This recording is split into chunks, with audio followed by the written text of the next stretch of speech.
Hi YouTube, and this is JTrain997, and I'm back this time with my review of the G.I. Joe Pursuit of Cobra Series 3 Storm Shadow. Now, when I first saw Pursuit of Cobra Series 3, I was going through looking at all the pictures from the con. I first saw them at the display booth, and I was like, wow, look at Duke, wow, look at that snake eyes, oh, that shock trooper looks awesome. And then I got to this guy, and I'm like, really? In a line with so many amazing looking figures, this guy... something about his look just doesn't fit the line for me. Way back then I thought it, and it didn't change when I had him here in packaging. Not only do I not dig the look, this is one of the action gimmick features. As you can see up here, he has featuring whirlwind kick. Before we go into the back, we'll have a look at all his gear.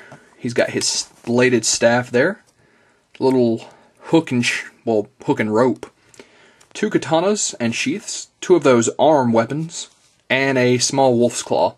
He's also got his base, panning back out. We'll go on to the back of the packaging.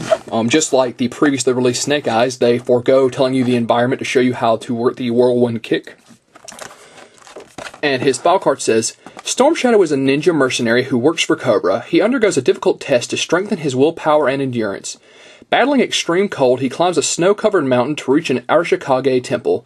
As his final test, he must defeat the temple guardians, and he does so with a powerful whirlwind kick. Mission equipment: alpine, kermantle climbing rope, and ice traction blades. So, the whirlwind kick on the Snake Eyes was definitely unimpressive. So we'll have to see if they've tweaked it at all since they gave us that figure. But that being said, let's pull this bad boy out of the packaging. And here we have Storm Shadow out of packaging. Surprisingly enough, I did manage to get all of his gear on him at once. Although it doesn't help for how silly he looks, in my opinion. I don't even think it's silly. It's just he looks a little too... I don't know, just too... He doesn't fit the Pursuit of Cobra line. If this had been another Storm Shadow in another line, it might have worked. Here, I just don't think it does. Of course, he's got his wolf claw clipped on over here, along with his bladed staff. Some very nice detail on it.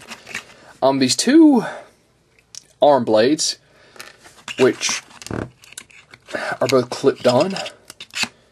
So not too hard to get all his gear off. Oh, and of course his dual katanas and their sheaths. So onto his whirlwind kick.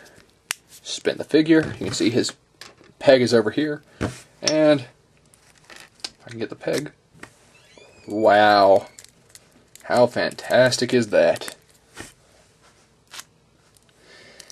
So I guess if you're a kid, there's your little action feature. Personally, I'm not digging it.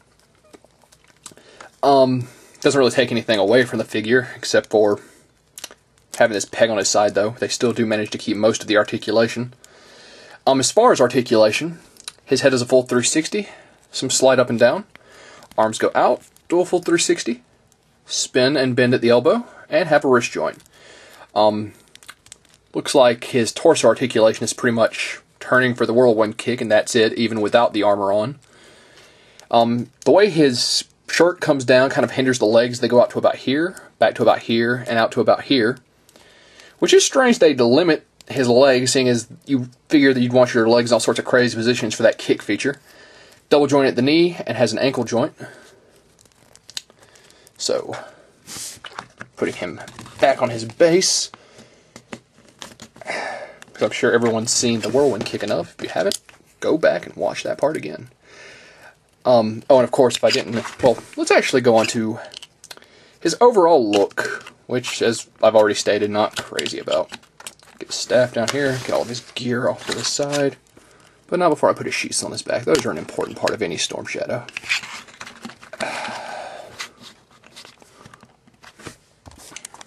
I'm not hating it as much as I did in packaging, but I still don't think it fits Pursuit of Cobra.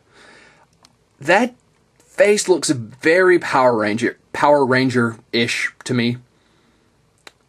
The body armor, a little too big in my opinion, but once again, this is my opinion. Someone out there could love this Storm Shadow design. Me, not so much. So overall, he's got some nice gear. I'll give him that. The dual arm blades, the wolf's claw, this hook on a rope, whatever it is. And it can all go on him at once, although I do think it looks a little cluttered. So that's a plus. Overall, the Pursuit of Cobra line is running you $7 at most stores, or right under $7, like $6 and change. Storm Shadow is not a bad figure by any means. I just think compared to the rest of the line, he's a lackluster figure. So personally, he's up to you. Not bad by any means, but just there are so many other amazing figures in this line. This guy's just eh. So, once again, this is JTrain997. Storm Shadow, once again, if you're a die-hard collector, or if you just dig this look, maybe you're not like me and you think he looks fantastic, a pickup in, well, your book, my bookies, once again, just kind of a pass, and I'll see you soon, YouTube.